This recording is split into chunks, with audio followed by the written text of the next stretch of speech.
Are the Ragin Cajuns sitting at an NIL crossroad? One head coach in the athletic department believes so. Let's talk about it here on Ragin Rundown.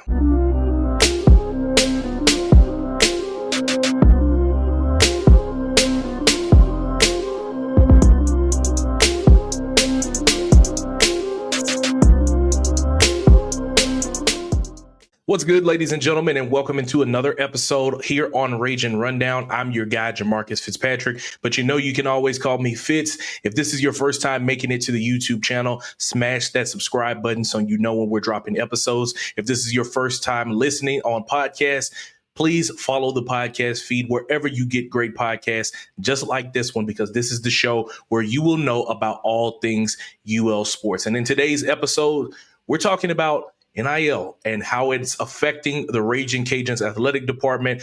We'll get to that in just a minute. Head coach Gary Broadhead gave some thoughts about it in his Monday availability this past week. But before we get into that, let's talk about men's basketball. They are coming off of a loss to App State. And obviously I'm recording this episode on Sunday, January the 25th, as we are all probably bundled up inside ahead of some of this winter weather and this cold. I think right now it was like 32 degrees when I peeked my head outside, and it felt like the windshield, or it felt like 27 when I peeked my head out there. And so originally Louisiana was scheduled to play against Old Dominion on Saturday. That would have been yesterday. But because of potential winter storms on the East Coast, teams rescheduled games that included the Ragin Cajuns. That game has now been moved to a later date. I can't remember right off the top of my head, but I know that it is in February when they will redo that. It's actually going to be on February the 16th. I got it pulled up in front of me. So they will head out to Norfolk to take on ODU on February the 16th. That'll be on a Monday.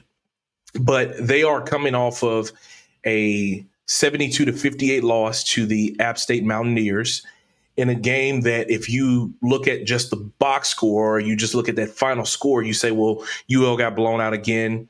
What else is new? But in this one, it truly was a much different game, but it was a short sequence of events. As we know, basketball is a game of runs, and it was a short sequence of events where things just truly got out of hand. So Louisiana played closely in this game for about 18-ish, or excuse me, not 18-ish, about 32-ish minutes of the entire game. They went into halftime and were leading 31-30, or excuse me, they were trailing 31-30.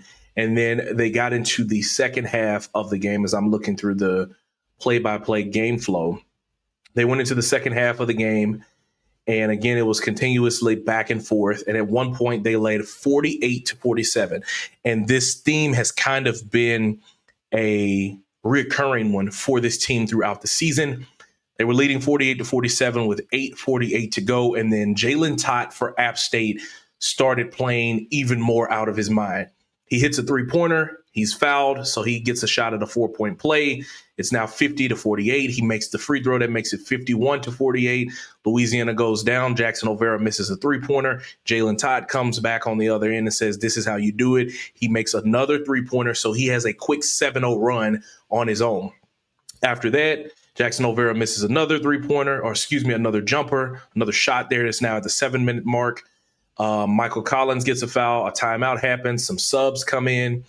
And then App State scores again. Luke Wilson gets a dunk. It's now 56-48, 6:37 left in the game. And then Jalen Tott hits another three-pointer. So they go on a 12-0 run. Jalen Tott was 9 of those points in that 12-0 run, or really 10 points in that 12-0 run. So it was basically Jalen Tott that got off. And from there, Louisiana really wasn't able to recover. Davion Laverne made a jumper to cut the lead to 9. Jalen Tott comes back down and hits another three-pointer, and eventually they continue to pull away and win the ball game. Louisiana wouldn't score but 10 more points in the final 8 minutes of the game, and I believe App State outscored them 25-10 to close it out. So Jalen Tott goes on and plays absolutely out of his mind, finishing the game with a game-high 21 points. Head coach Quannas White gave him his props in postgame. Yeah, he got loose right there. I want to say maybe the 6-7 minute mark, right there on the wing, and we fouled him. And we talk about in the scout not fouling shooters, and being there on the catch and making them drive, and we let him get loose, and credit to him, Todd got hot and he made the shots. So a hat tip to Jalen Todd for playing out of his mind, getting hot from beyond the arc, finishing 6 of 14 from three. But for Louisiana, this is another example of a cold spell, something that has happened in quite a few games for them as of recently. You think back to the South Alabama game, to the Southern Miss game, where they're turning the basketball over and then teams are able to go on scoring runs. This is an instance where they just got cold and weren't making shots. As a team, they were 22 of 58 from the floor and then 6 of 25 from three-point range. You only had two players to score in double figures, Dorian Finister and Devion Laverne. That led you in scoring. From there, everyone was pretty much ice cold. And I feel like this team is kind of settling for a lot of jump shots in instances where they are having those scoring droughts. And obviously they are a much smaller ball club, so it makes it difficult sometimes to go and attack the basket. But I think you still have to go and try to drive and then kick out from there instead of simply going down and shooting the three, because it puts you in an instance where now if you don't make a shot and they turn around and they go down and make a three, especially when you got a player like Jalen Todd that's catching fire, it can get out of hand very quickly, just like this one did. So Jackson O'Vera finished with 7. Todd Jones Jr. had 6. Milan Mejia had 3. Jeremiah Evans had 6. And then you had Darius Woodson to hit a 3. Karis Bilal had a bucket. And then Michael Collins had a bucket as well. So overall, as a team, this was a very poor shooting scoring day. And Coach Q also acknowledged that after the game as well. Yeah, tonight wasn't our night for whatever reason. I encourage our guys to take shots, and I thought for the most part, we took some bad ones down the stretch when they went up maybe 9 or 10, and we can't do that. You gotta finish the game the right way. You gotta get into your actions and move the ball. I thought we did a really good job of moving the ball against South Alabama. I did not think we moved the ball as well today, and so anything can happen just because the team gets the lead. You don't get out of what the game plan is. So, and we did right there in the second half, whether it was fatigue or whatever it was, we got to be mentally tougher and finish the game the right way. So, like I've said many times, there is no free agency. There's no waiver wire. This team is what you have. And period, point blank, they're just going to have to find ways to close out ball games and be able to score the basketball much better than what they did in this loss. There's no way that you can go 8 minutes of full basketball scoring only 10 points and not playing good defense and forcing teams to take, tougher shots and making it harder for them to score. There's no way that you can expect to win any more games. So because of the wintry storms, the projected inclement weather that was supposed to come there on the East Coast and then obviously here in our area as well. Because of that, the Cajuns will have a full week off, and they will next be in action against Georgia State, and then they will play against Georgia Southern. So they have Georgia State on January 29th. That's a Thursday at 7, and then Georgia Southern on Saturday at 3 p.m. on January 31st. After that, you have James Madison, you have the MAC Sunbelt Challenge against Central Michigan, Coastal Carolina, ODU, Arkansas State, Texas State, Troy, and then A-State again. So that is 2, 4, 6, 8, 10 games remaining on the schedule. Right now you're sitting at 5 and 16. And the only thing that you can hope to do is to continue to fight and pull out some games close down the stretch, like what you've done in a lot of instances, like what you did in the South Alabama game on a buzzer beater. That's the only thing that you can hope for, and then start shifting your focus to conference play, and maybe things magically can happen in the postseason. But if not, then you start trying to get a better roster offensively for 2026 and going into 2027 as well. I'm going to take a quick timeout. When I come back, We're going to talk about the NIL space and how it may be not just affecting women's basketball, as head coach Gary Broadhead has said, but how it may be affecting Louisiana athletics as a whole. We'll talk about it when we come back here on Ragin Rundown. So like I mentioned earlier, as of me recording this episode on a Sunday, this past week, Louisiana women's basketball played 2 games at the Cajun Dome. The first was against Coastal Carolina, where they were able to simply pull it out finally and get their first Division I victory and their first conference win of the season as well, beating the Chanticleer 69-66. And then later in the week, they lost on Friday night. That game was supposed to be on Saturday, but it got moved up to Friday because of potential inclement weather. And they would lose to App State 68-48. But that's not what we're talking about in this moment. Earlier in the week, as many of you know, if you don't know, every week Louisiana Athletics has a media availability. It is normally scheduled on Mondays. Because of the Martin Luther King holiday, it was moved to Tuesday. And that is the opportunity when us in the working media, which I am a part of because I work at KTC, we have the opportunity to ask coaches questions about previous games, major headlines that may be happening in the sports world, and then their upcoming opponent as well. We get about 10 minutes with each coach. And so each sports season is headlined by whatever sport is being dominated in that moment. So it was Tuesday. Coach Q came first, and then it was Coach Broadhead that came in after him. And on that day, as a team is struggling throughout the season, as a media member, there's only so many ways that you can ask the same question of why is the team playing so bad? Why is the team playing so bad? Because especially if it's the same thing or the same way that they're losing, it kind of makes it difficult to continuously ask the same question. Because again, we only get so much time to talk with these coaches. So you're trying to find ways to cover this team in a neutral and fair way at the same time. So I asked Coach Broadhead, in a season like this, where he is in year 14 as a head coach of the Ragin Cajuns program, he's coached basketball for a very long time.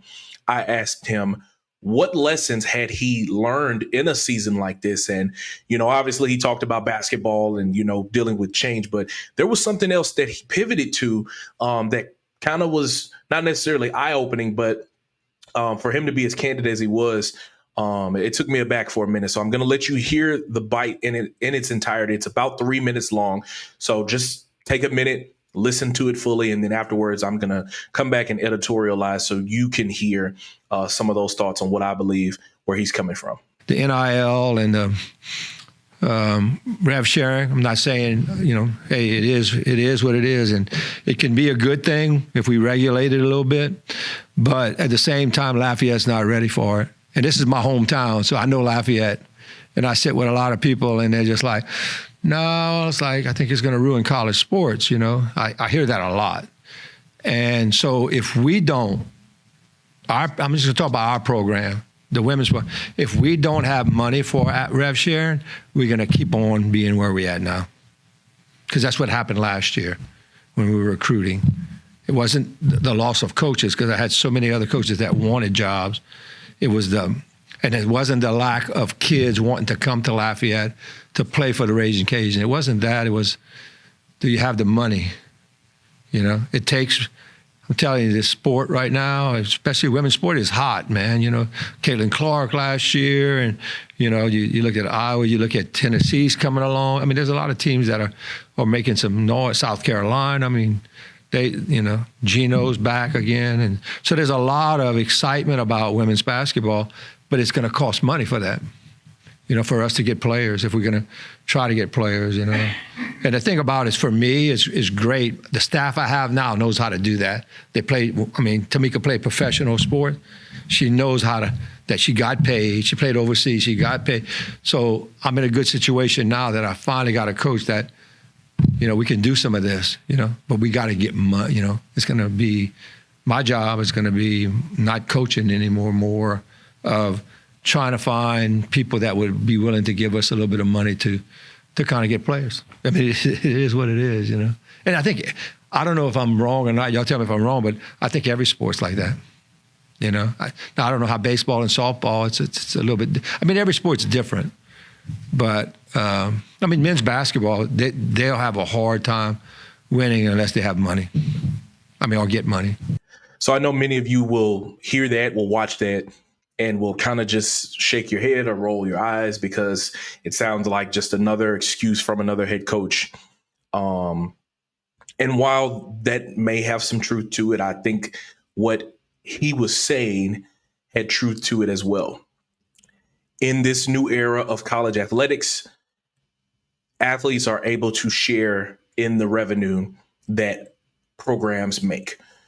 Obviously, when that happened on July 1st of 2025, athletes were able to share in a percentage of these programs and the revenue that they bring in, up to $20 million. Obviously, for a school like UL, that is almost all of the money that they make. You know, if you're comparing a Power 4 school to UL, you don't need to. You need to look more specifically at schools that are in similar, you know, conferences or at the same level as UL to get a good perspective of what that may look like. And even though this is not a great season for this team, they only have 2 victories, one of them against Coastal Carolina, which they held on to be able to pick up that victory, and the other against NAI member Dillard. So it's very easy to point to, well, he's just not a good coach. He's not coaching good, and things need to change. You know, I've heard, you know, people that not necessarily are calling for his job, but are just saying like, oh, well, you know, it doesn't matter anyway, or he hasn't done anything as of late. And this is not me defending Coach Broadhead. You know, candidly, you know, me and him are really cool, right? Like he embraces the way that I cover his program, but that is not what I'm here to talk about. I'm simply presenting the facts of who he is as a coach. So in the past 5 or 6 seasons, Coach Broadhead in the 2020 and 2021 season, they went 16-8 overall, 13-1 in conference. They win the West, and then they go to the WNIT. The next season, they go 18-7, 9-4 in conference, and they finish 3rd. That was my first season of being here. The next season, they're 16-15, 10-8, 7th in the conference, 17-14, 10-8, 5th in the conference. And then last season, they were 13-16. They went 9-9 in the conference, and then tied for 5th as well. Obviously, there is a gap in which the last time that they have competed and been competitive near the top of the Sun Belt. But I think in a program right now where you're recruiting and you're trying to find great athletes, which some of the athletes that he has brought into the program and have been able to sign have been talented. You know, you think about Jalen Johnson, that was a part of the team a few years ago. I believe she was like the number 1 player in the state of Louisiana in the year that she came out, according to LGR basketball, if I'm not mistaken. Amijah Price, Amani Daniel, Ariana Patterson, 3 very, very talented freshmen that he's bringing into the program. The problem is not the recruiting of the young players. The problem that a lot of programs in college basketball, we're talking about the Ragin Cajuns though, is retention. They're not able to keep these players because, okay, we'll use, you know, Amijah Price as an example. Right now, she is playing at an extremely high level. And as a true freshman, she has a ton of potential in front of her. Right now, she is averaging, if I can pull it up real quick.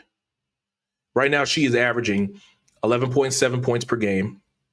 She's shooting 30% from the floor. She's averaging about 25 minutes a game. She's played in 20 games. She has 1 start. So she is getting experience more and more. Between her and Michaela Manley, those are your 2 best players. So it is almost certain that a coach is going to see the way that she's playing and is going to offer her an amount of money to be able to enter the transfer portal and go somewhere else and play. We've seen it all the time. And while it sucks and while it is difficult to deal with as a fan, and I understand that, my thing has always been, if you do not adapt with the times, you will be left behind. So the only way to be able to adapt to these things is that you're going to have to give towards being able to retain these players. From a lot of conversations that I've had around the program, it's not a matter of $100,000 in keeping some of these players. It's a couple thousands, right? And I know that on the other side of the spectrum, Coach Broadhead and his staff have to go out and they have to raise those funds on their own. Absolutely. But I would also say that the community has to embrace it and has to be able to give and be willing to give in order to build something that can last forever. Every other sport is different. Football, Coach Dez, we've talked about it in previous episodes that you can check out. His philosophy is to build through the high school ranks, develop these players, and build them into stars, right? And while that is great, and I think that that can work, there's also the problem of once you develop them into those great stars, how do you keep them into your program? You think about a kid like Zylan Perry from Franklin, Louisiana. He is a local product. You develop him and he plays for 4 seasons, but you lose him for 1 because you get outbidded. You think about a Harvey Broussard that had Power 4 offers coming out of high school that decided to come to UL, that you develop him and you turn him into a very solid receiver, and he transfers and goes to Houston because you don't have the funds to be able to retain them. And I know that you can say, well, they leave, the grass is not greener on the other side. They leave and they don't do better. I get it. But that is still talent that you went out and recruited, you developed, you trained, and you helped them to become a lot of what they were just to see them walk out of the door. And as Coach Broadhead said in that soundbite, it is not going to be something that can be sustainable for years to come, to continue to have to fight that over and over and over and over again. Because what's going to happen is you're going to have super young teams that are not going to be as talented, and they're going to lose in a lot of instances. Because even though you could have the greatest of coaches out there, in college athletics, especially with the way times are now where guys are getting extra years of eligibility. We just saw Dante Moore, who was projected to be the number 2 overall pick, come back for another season. So you're talking about a guy that's been in college football for 4 and 5 years, competing against a kid that's 6 to 8 months ago was playing high school football in a lot of instances, or high school basketball in a lot of instances. That is difficult to beat out. From a physical standpoint, from a mental standpoint. And that's what Coach Broadhead is pointing to. And so my challenge would be to not just to the community, but also to the athletic department and coaching staffs as well, is to figure out a middle ground to make this work, because you have something special in this athletic department. There's a lot of talent that is grown and bred right in the 337. I see it every single day because I'm boots on the ground seeing high school football, high school basketball, baseball, softball players that are phenomenal players, and they are leaving outside of this area because of dollars and cents. And you'd actually be surprised at how little of a distance it is in keeping them here versus them leaving. So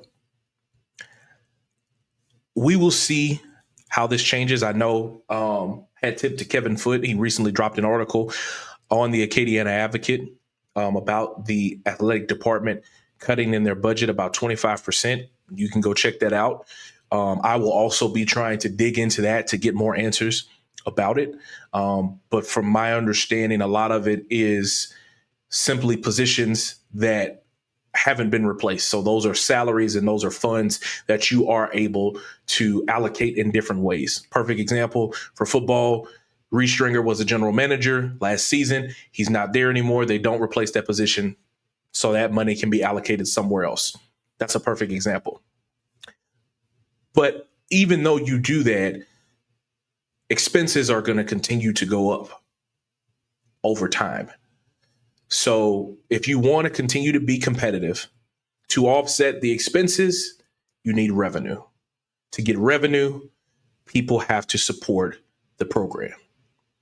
So like I said, my challenge is for the athletic department and the community to find a middle ground, to figure out how to continue to keep this thing being such a special place, to allow them to be competitive like you see in a James Madison and in women's basketball in Arkansas State and in men's basketball, Georgia Southern and Southern Miss and all these other programs that are playing at a high level right now. If you guys can come together at a middle ground and figure it out, there's no telling what things could look like in Lafayette. That's going to wrap things up here for this episode here on Ragin Rundown. If you've made it to this point in the video, thank you so much. Do me a favor, leave a comment. Give me your thoughts. What do you think? Leave a comment and I'll be able to interact with you guys, like the video, and then share it with someone else so they know about this podcast. If this is your first time listening, go ahead and do me another favor as well and leave a review and then subscribe to the podcast feed wherever you get your great podcasts just like this one so you know when we're dropping episodes here on Ragin Rundown. I'm your guy, Jamarcus Fitzpatrick. We'll see you guys next time.